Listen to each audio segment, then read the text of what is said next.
Hello everyone, how's everybody doing? Hope everybody's having a good day. Whenever you're watching this video, I hope you're enjoying yourself, you're doing well. I want to come on and talk about a few things today. First of all, it has been a long time since my face has been on this channel. This admittedly feels a little weird to be back on camera again, but I'm going to push on through. Got a few things I want to talk about today. I want to talk about who the heck is BeeBo, what's up with this new channel name. I want to talk about kind of what's been going on since I haven't been making videos recently, and what's kind of led me from back when I was kind of led me from the time when I was uploading a little bit more regularly to now. A lot has changed in my life. And then also I'm going to talk about why I'm leaving CFI, the company that I'm working for right now. So we're going to get into all of that. From time to time I'll reference a video that I posted back when I was originally going to try to start and grow a channel. We often talk about those videos. My kids were much smaller at that time, and they were in a few of the videos. My mom mentioned to me not too long ago that there's one in particular she likes to go back and watch, and part of the reason why I started the channel in the first place was I wanted to see if I could grow a channel. I wanted to see if I could become monetized and make a little money off of YouTube. But the other purpose was just to kind of catalog my life. It'd be something that would be, recording memories that I could go back and look at later in life and enjoy. And I have been going back and looking at those old videos, and I've thought numerous times over the last year, I really need to go back to doing that again. It's just been really neat to go back and look at those videos that I did make. So I hate that I didn't keep it up. There's been a lot going on in life, and it just kind of is what it is. I've had to prioritize other things. I'm thinking that I'm probably going to start making videos again. It probably won't all be as simple as this one, just me sitting in the truck and talking, but some videos will be that way, and some might be some instructional videos, things that I think might help someone else. Some might just be me on here talking to the camera and getting things off my chest, and some might be some driving footage captured from my dash cam. So we'll just see. We'll see what people like to watch. We'll see what I want to record. My goal really at this point is not to become some YouTube star and make a lot of money off of YouTube. If people do like watching my videos, if the channel does grow and I'm able to monetize the channel, then so be it. That would be great. I would enjoy that a lot. But if not, I may still continue to do it anyway, just so that I can catalog events in my life, what's going on, things that I can look back on later in life. So that's kind of where we're at right now. If you're wondering what the name change is about, if you're not close family, you may not know who the heck BeeBo is, and why the name of the channel is now BeeBo Drives. So BeeBo is a nickname that my little brother gave me when he was just learning to talk, and it's stuck around, and several members of my family call me that, and it's something that has meaning to me, and it's been the name on the door of my truck for the past year and a half, and my CB handle as well. So I am BeeBo, and I am driving a truck for a living, so that's where BeeBo Drives came from. As far as what all has been going on in life, it's kind of led me to the place I'm in now. It's a long story. I'm going to condense it down to just the high points. So as many of you know, I was working for ServPro. I had worked for ServPro for several years. I parted ways with them back in September of 22. No major issues with them. There were just some changes that were taking place that made it clear to me that I needed to go in a different direction, and they needed to be able to go in a different direction. I needed to be able to make a little more money, and so we had a friendly parting of ways, and I still see those folks. And matter of fact, they've been kind enough to allow me to park my truck there on their property whenever I come in for my home time. And last time I was in for home time, we happened to be up at the truck, me and the kids. We were offloading all the non-essential stuff off of my truck, getting ready for me to turn it in here at Joplin this week. So yeah, while we were there offloading things off the truck, they were cooking, they were preparing a big meal. They were about to have a meal together, and they invited us to join them. That was a nice time, some great food. So yeah, nothing negative there. This was just something that I needed to do. And I'll be honest with you, there are still moments that I go, Benji, what the heck are you doing? This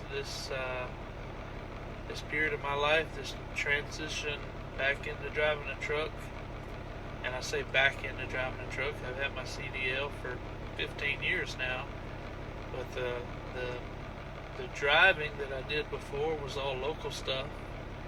So when I say back into driving a truck, really this has been my first experience being out over the road, being away from my family for so long. It's been really challenging, and it's been really humbling, and it's one of those things that sometimes I look at and go, man, was this the right choice? Was this worth it?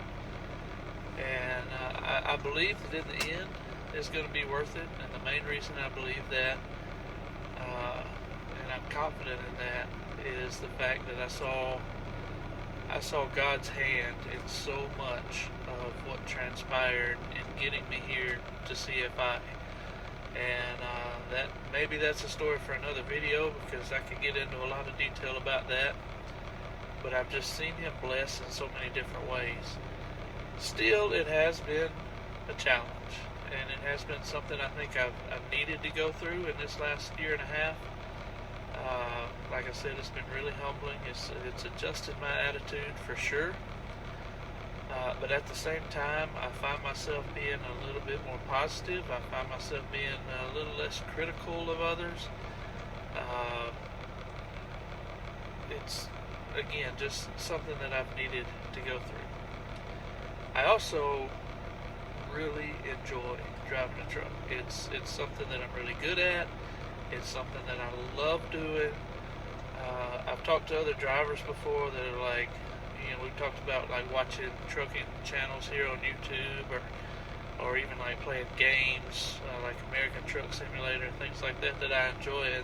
And sometimes other drivers will go, no, that's what I do for a living. When I've driven a truck for 10, 11 hours a day, when I shut down, I don't want to look at a truck. Well, I'm that guy. I'm all about the trucks. I like learning about all the different trucks. I like doing different things to try to improve my skills.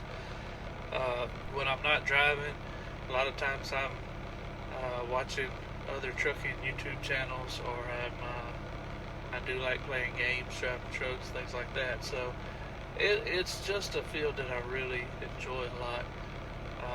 But it is a big challenge, and it is very difficult being out, being away from my family. Thankfully, my wife and kiddos have been absolutely amazing, continue to be absolutely amazing. They're extremely supportive.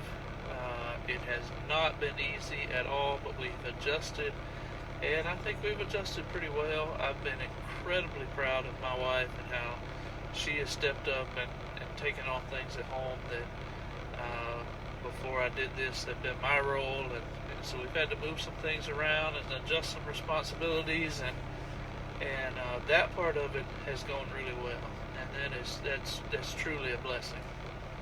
So the final question is, why am I leaving CFI? CFI is a company that I've been working for the past year and a half. When I first came here to CFI, it was a great experience. When I first got here, I was met by the guy who runs the orientation, and I arrived by Uber early in the morning. I pulled up and I had, bags strapped on my back. I had a big duffel bag I was rolling. I had my pillow. I probably looked really lost and out of place. I was sitting at the tables. behind the main building over there with no idea who to go and talk to and where I was supposed to go.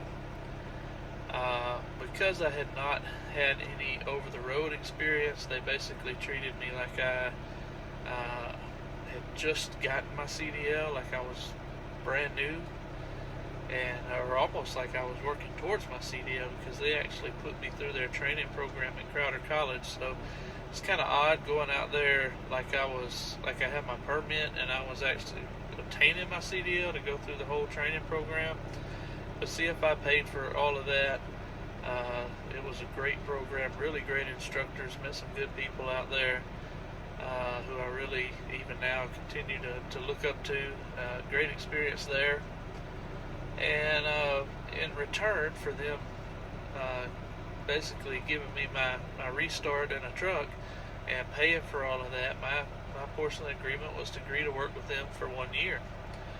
But the more I got to talking to people at CFI, the more I learned about the company, the more I experienced here with the company, I started thinking, man, I may stick around here a lot longer. There's wonderful folks, really, really good folks, really good, caring people. I remember the first Thanksgiving that I was here, I was unable to go home for Thanksgiving. There's actually a husband and wife who work here at CFI that have a Thanksgiving event at their house.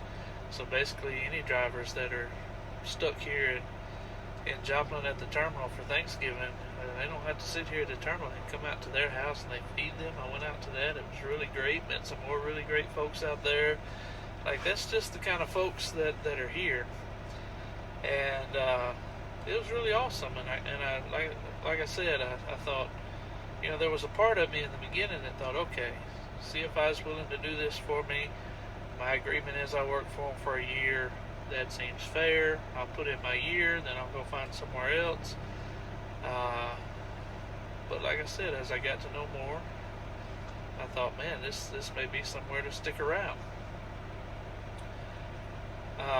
Also, around the same time that I came on with CFI, just a little bit before that, CFI was bought out by Heartland Express. Now, Heartland Express is another company that I had heard a lot of good things about. Had zero personal experience, but I just read good things online. And I was really hopeful that it was going to be a good thing being bought out by Heartland. And they didn't, they didn't come in and erase CFI off the trucks and slap Heartland logos on and immediately rolled the company into Heartland. We were all told that CFI was going to be able to continue to run completely independently, and there weren't going to be any big major changes, and a lot of skepticism about that, and understandably so. I mean, a big company buys out a new company.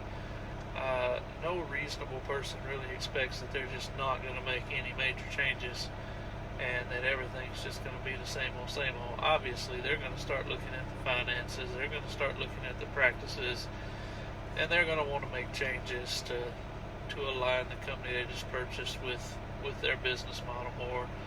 I think every reasonable person knew that there was going to be some degree of that.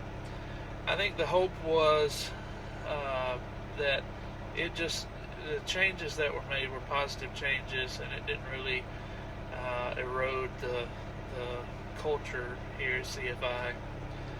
And unfortunately, over time, we started to see a little bit more of a hand reaching in, a little bit more of a grasp, a little bit bigger change, a little bit bigger change. And not all the changes were positive.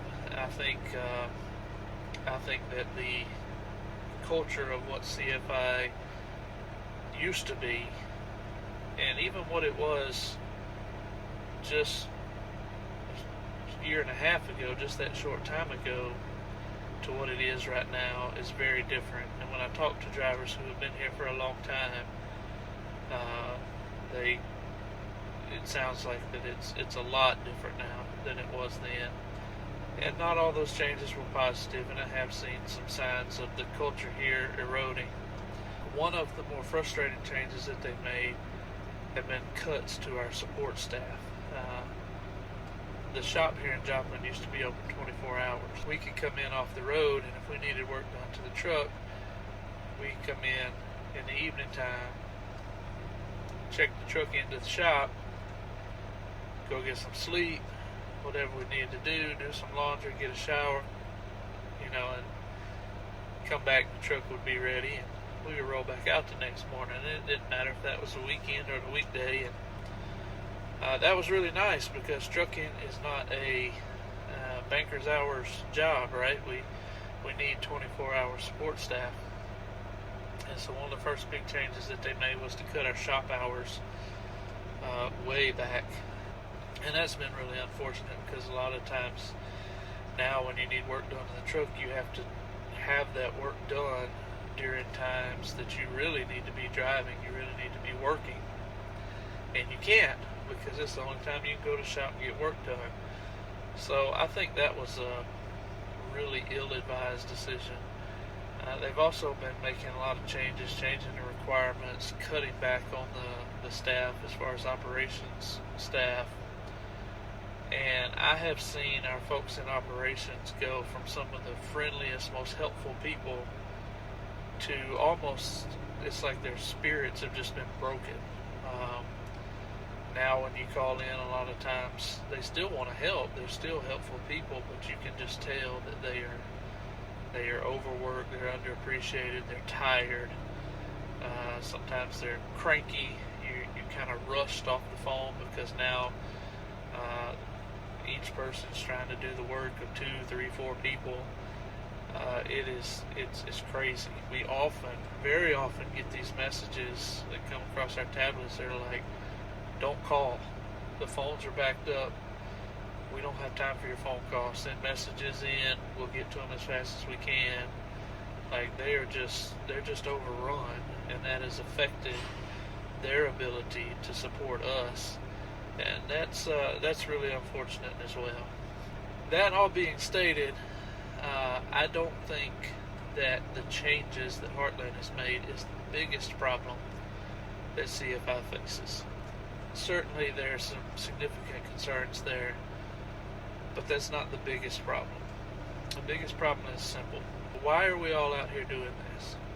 Why are we sacrificing family time? Why are we out here in this truck all the time? It's not just because we love trucks so much, okay? I've already said I love driving a truck. It's a lot of fun. If I didn't need to make a living for my family, I wouldn't be out here. Plain and simple. I know I have to have a job to support my family, and I'm grateful that I'm doing a job that I enjoy. But I'm not just out here for the enjoyment of it. I'm out here to make money. And that is the biggest problem, in my opinion, that CFI faces right now. The miles are not there, and the pay per mile is really substandard here. So those two things combined, most of you probably already know, but in case you don't, truck drivers get paid per mile that we drive. So if that pay rate per mile is one of the lowest in the industry, and CFI's is some of the lowest pay in the industry, and if you're not getting consistent miles, then you're not making a good paycheck. And that is the number one reason why I'm leaving. Yeah, there's frustrations with the Heartland changes, sure. A lot of that stuff I could put up with if I was making good money.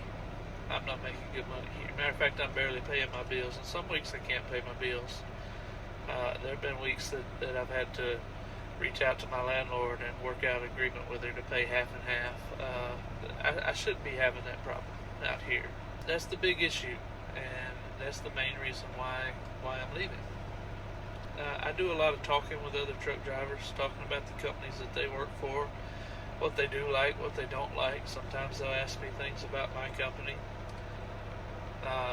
I've had several people ask about CFI, and I'm never going to bash the company, but I'm also not going to try to sugarcoat the truth. I'm just going to give them the truth. And my answer is pretty much always the same. You know, I tell them how great the people are, I tell them how great the equipment is, the things that I love about the company, and then the major drawback is pay. every now and then somebody will ask, well, what do they pay? When I tell them what they pay per mile, they'd say, I wouldn't put a mile on one of their trucks for that rate. I would put my foot in the door for that rate. And I understand. And I just try to remind myself, hey, they gave me the opportunity to get back on the road. They put me through Crowder. I'm grateful for that. I'm grateful that they were willing to take me in and help me get back on the road.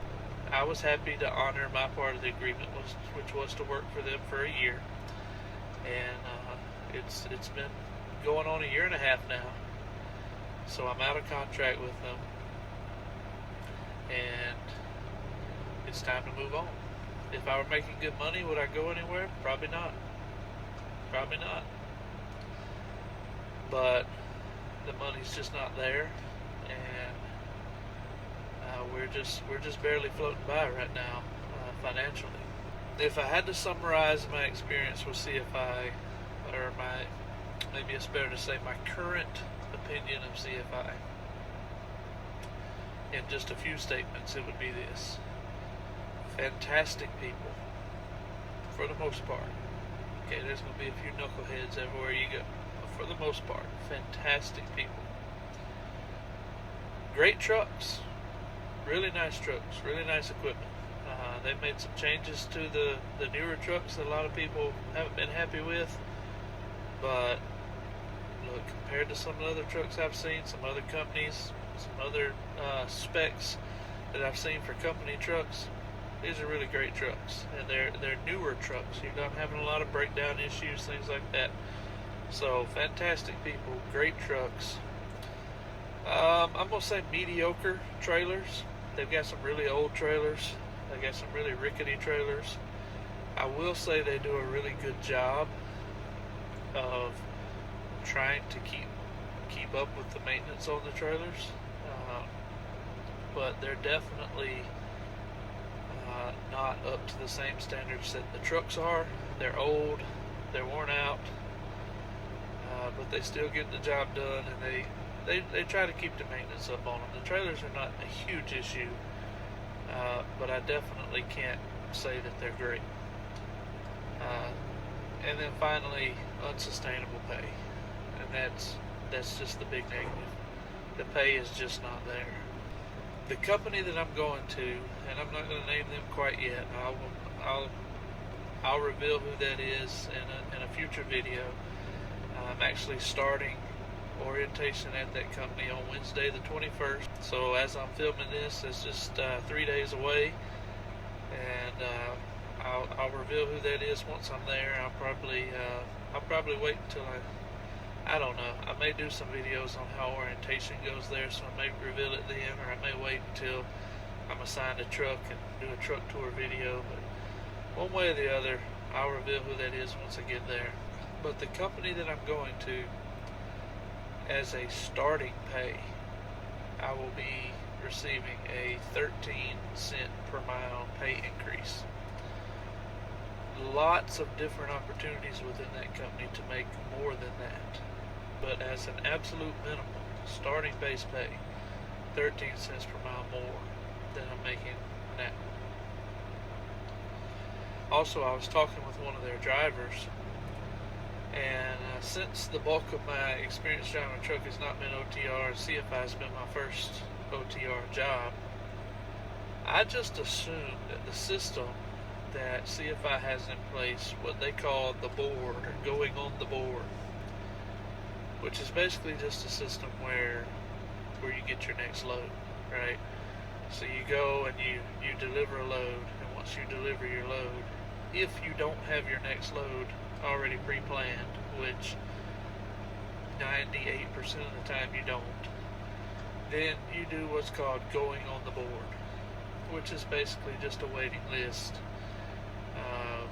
If you were the third person in that area of the country, go on the board, and you go on the board as number 3, which basically just means you're third in line to get the next load nearby you. So basically you go deliver a load, you go on the board, and you sit and you wait on them to find you your next load. Like I said, a very small percentage of the time they will pre-plan you, meaning that you'll receive a pre-plan while you're running a load, it tells you what you're going to do next, what your next load is. But that is a very small percentage of the time here. Most of the time you're sitting around waiting. After you've already completed one load, you're waiting on the next.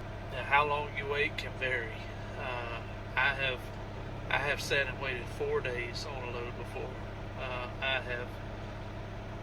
I've had them come in as quick as an hour after I've gone on the board, and it's varied anywhere in between. They have made an effort here lately to not let drivers sit for more than 24 hours waiting on the board. And I have seen that effort. It's been rare in the last, I'm going to say, 2 months for me to sit more than 24 hours. But that whole concept of going on the board, when I explained that to the driver, who's an experienced driver with the company that I'm going to, he looked at me and he goes, "That is the dumbest thing." And dumb me, I'm just thinking, that's just kind of the industry standard. Don't all trucking companies do that? This is how I was taught here at CFI. And I said, "So, well, what do you mean by that? What do you guys do?" And he said, "Look, when we pick up a load here, there are 2 pieces of information that we have to give to our dispatch. One of those pieces of information is our ETA. We're basically looking at when we're supposed to deliver and verifying via giving them the ETA that we're going to be able to make that delivery. The second piece of information is when we're going to be available for our next load. So if our ETA is, say it's on the 25th at 8 a.m., we think it's probably going to take us an hour to drop and hook there, and then maybe we want to get down to the truck stop, grab a quick shower, then maybe we say available for next load 25th at 10 a.m., whatever. You give them your time and date when you're going to be available for your next load. You give those 2 pieces of information to them at the time that you pick up your current load, so that they can plan your next load while you're running your current load. So remember about CFI, I mentioned that a very small percentage of the time we will get a pre-plan, meaning that we'll get our next load while we're running our current load. For them, because they send in those 2 pieces of information, their planners go to work planning your next load based off of that information of when you're available for your next load. So for them, they said it does happen, but it's extremely rare that you don't already have that pre-planned load before you get to your destination, before you make the delivery on your current load. They said that the vast majority of the time, while you're running that load, they've taken that availability date and timestamp that you sent into them, and they've planned your next load based off of that information. This guy had been with them for, I believe he said 8 years. I may be wrong on that. It was several years, and he could only recall twice that he had to call in and say, "Hey, I gave you all availability. I don't have my next load." And he said that's what they tell them to do. It's not you go on the board and you just sit and wait like it is here at CFI. He said if you don't have that pre-planned load by that time that you told them that you would be ready, you call in because something's going on, and he could only recall twice that he's had to call in and say, "Hey, what's going on with my load?" Anyway, guys, that's what I wanted to share with you today. I'm here in Joplin right now. Tomorrow morning, I turn in the keys to my truck, go pick up my rental car, head about 5 hours north of here. That's as much of a hint as I'm going to give right now about where I'm going. Anyway, thank you for watching this video. If you liked it, hit that like button down below. If you want to see more, I'd love to have you as a subscriber. Hit subscribe. And I certainly welcome all of your comments or questions in the comment section down below. I'll see you in the next video. God bless.